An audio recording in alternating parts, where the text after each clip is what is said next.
শোনো, এই কথাটা সবাইকে বলা হয় না। যদি তুমি এখন এই ভিডিওটা শুনে ফেলো, ধরে নাও এটা কাকতালীয় না। কারণ আল্লাহ কারো কপালে সুখবর লিখলে আগে কিছু আলামত দেখান। আজ বলবো সেই 4টি আলামত।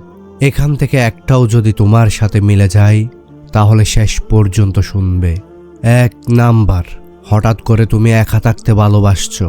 আগে যে মানুষটা কথা বললে হালকা লাগতো, এখন তার কথাও ভারী লাগে। এটা একাকিত্ব না, এটা আল্লাহর প্রস্তুতি। আল্লাহ যখন বড় কিছু দিতে চান তখন আগে মানুষকে মানুষ থেকে সরিয়ে নেন।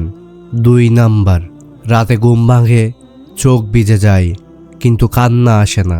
তুমি চুপচাপ তাকিয়ে থাকো আর মনে মনে বলো, ইয়া আল্লাহ, তুমি তো জানো এই চুপচাপ দোয়া আল্লাহর কাছে সবচেয়ে বেশি প্রিয়।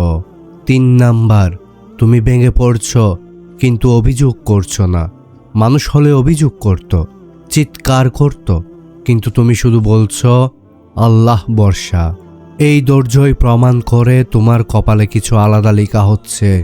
4 নাম্বার, হঠাৎ করে এই ধরনের ভিডিও তোমার সামনে আসছে। তুমি না খুঁজলেও এই কথাগুলো তোমাকে খুঁজে নিচ্ছে।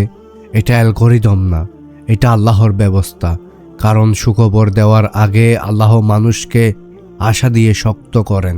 প্রিয় দর্শক, যদি এই 4টা আলামত তোমার জীবনের সাথে মিলে যায় তাহলে ভয় পেও না। কষ্ট শেষ হচ্ছে আর আল্লাহর পক্ষ থেকে সুখবর খুব কাছেই। একটা ছোট্ট দোয়া করে যাও, ইয়া আল্লাহ, আমাকে সেই সুখবরের যোগ্য বানিয়ে দাও। আমিন।